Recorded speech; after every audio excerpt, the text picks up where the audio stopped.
Hörmətli xanım sədr, hörmətli qonaqlar, hörmətli həmkarlar. Hesab edirəm ki, bu günləri biz Naxçıvan Muxtar Respublikasının konstitusiyasında dəyişikliklərin təsdiq edilməsi haqqında konstitusiya qanunu müzakirə etməklə həm də tarixi bir iclasımızı keçiririk.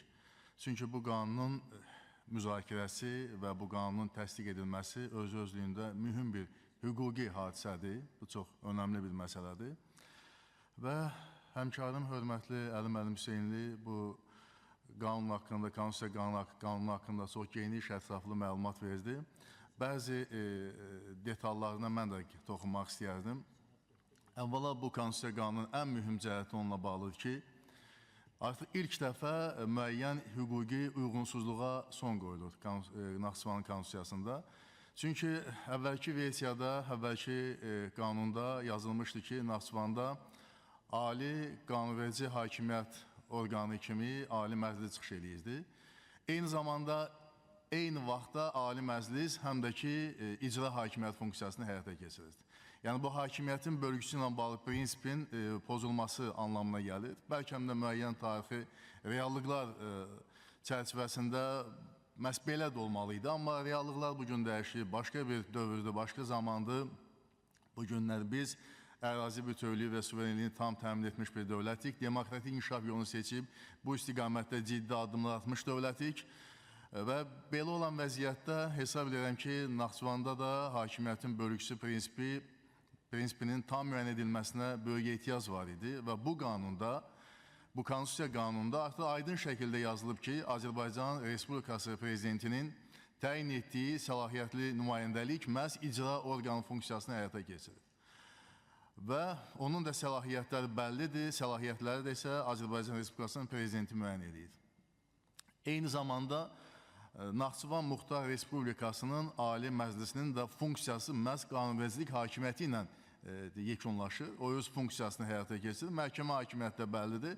Hesab edirəm ki, bütün bu dəyişikliklərin baş verməsi bir daha Azərbaycanın demokratik inkişaf yolunda atdığı mühüm addım kimi dəyərləndirilməlidir. Həm də ki, bu çox mühüm bir hesab edirəm ki, hüquqi hadisədir ki, artıq konstitusiyamızda bu məsələlər öz hüquqi baxımdan həlini tapmış olur.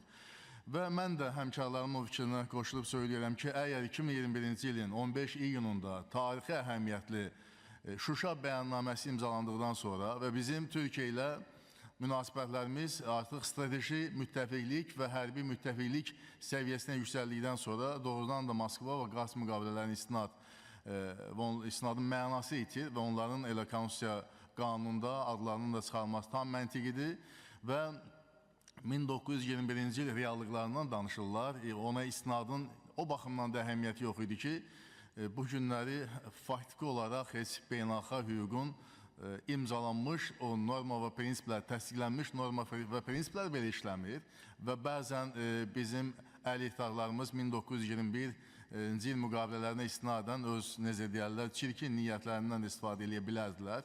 Bu baxımdan ümumiyyətlə bu məsələyə, bu konstitusiya qanunundakı yanaşma tamamilə düzgündür və biz onu dəstəkləyirik və bir məsələyə də aydınlıq gətirmək istəyirəm ki, ümumiyyətlə, bax, indi bizim müzakirə etdiyimiz konstitusiya qanununda muxtariyyətlə bağlı məsələ müzakirə predmeti deyil. Yəni, bu məsələlər müzakirə edilmir. Konkret məsələ, indi Əli müəllimin də söylədiyi kimi, qanuna əlavə edilmiş iki deməli, əlavədən gedir və bir çox digər dəyişikliklərdən gedir və prinsip etibarilə bu qanunun qəbul edilməsi ilə nəticə etibarilə Azərbaycanın unitar dövlət olaraq mövqelərinin daha da möhkəmlənməsi üçün yaxşı imkanlar, geniş imkanlar pəncərəsi açılır və bizim strateji, bu baxımdan bizim üçün strateji əhəmiyyətli bir sənəddir və mən də hər bir həmkarımı bu sənədin qəbul lehinə səs verməyə dəvət edirəm. Sağ olun.